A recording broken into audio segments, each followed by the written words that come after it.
Good morning, everyone. Welcome to Google Meet 101 with your digital coaches. The easiest way to set up a Google Meet is to use Google Classroom.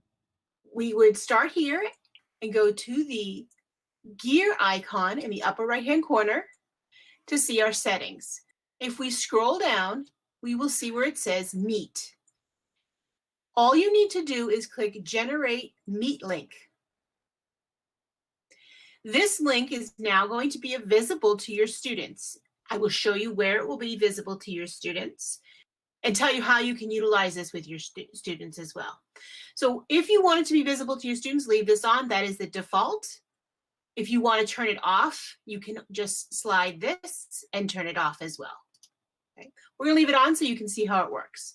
And then click Save. Now we go back to Google Classroom. We now have this Meet link. This Meet link is only active when you are in it.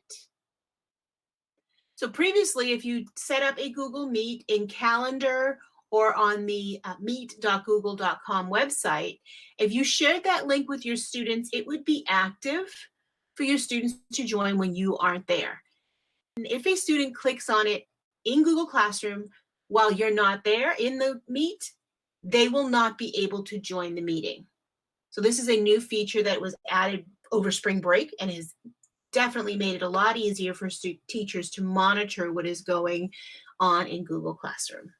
This link will stay the same throughout the amount of time that you are using it. If you want to reset it, you go back to the settings, and if you click here, you can actually reset the link if you want. But since it's only active when you are in the classroom, it is fine to leave it up here. Again, if you, for some reason, just you want to turn this off because you just want a little extra security, although reminder, it does not let anyone in unless you are in it. You can make that not visible to students and then it won't be shown. And then you can just activate it again when you want your students to access it. So when students need to join the Google Classroom, all they would need to do is click on this link and you're all there after you've joined. When you end the meeting with your students, you must be the last person to leave a meeting. That will make the link inactive once again. So remember, you need to be the last person to leave a meeting. If you need to share your screen in a Google Meet, because you're giving a presentation to your students or you're sharing Google Slides. So let me go ahead and join this link. Okay, so here's where you can share your screen. So here, if you click Present Now and you click your entire screen, you'll be able to choose the screen that you would just click on this screen and share it with others in the meeting. So since I'm sharing this screen, this is what my students will see, okay? And then when I want to stop presenting, you just click Stop Presenting. Since there are other people in the meeting, and this is where you can have force people to leave the meeting. If you click on the People tab up the top and you go to the person and click the arrow, you will see some different things you can do. Here you can mute the person, which Sandra's already muted, and here this icon will allow you to remove the person from the meeting so that to ensure that you are the last person to leave the meeting. If you are the last person to leave the meeting, the link will no longer be active for your students to access it and chat with each other. Okay, so we need to make sure that everyone is out of the meeting and you're the last one to end. Now keep in mind that link will stay open for 30 seconds after you end the meeting. But once 30 seconds have passed, the link is no longer valid. So Google is working on that 30-second link, and students won't know that unless you tell them. Again, remember, you can always go back over here and make this link non-visible to students.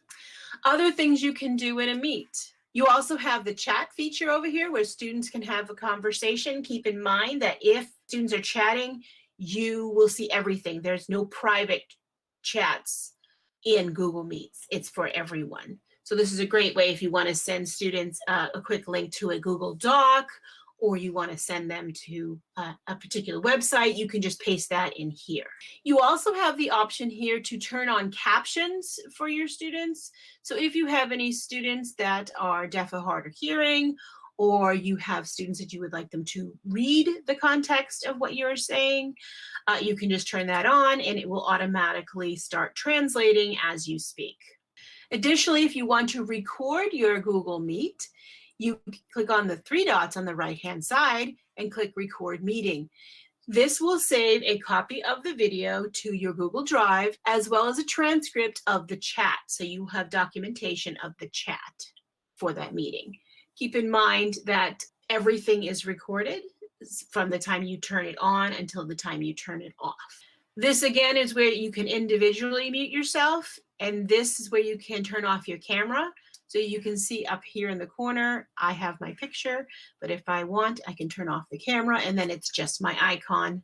As you can see here, Sandra just has her icon, okay? And then this red phone is where you would hang up.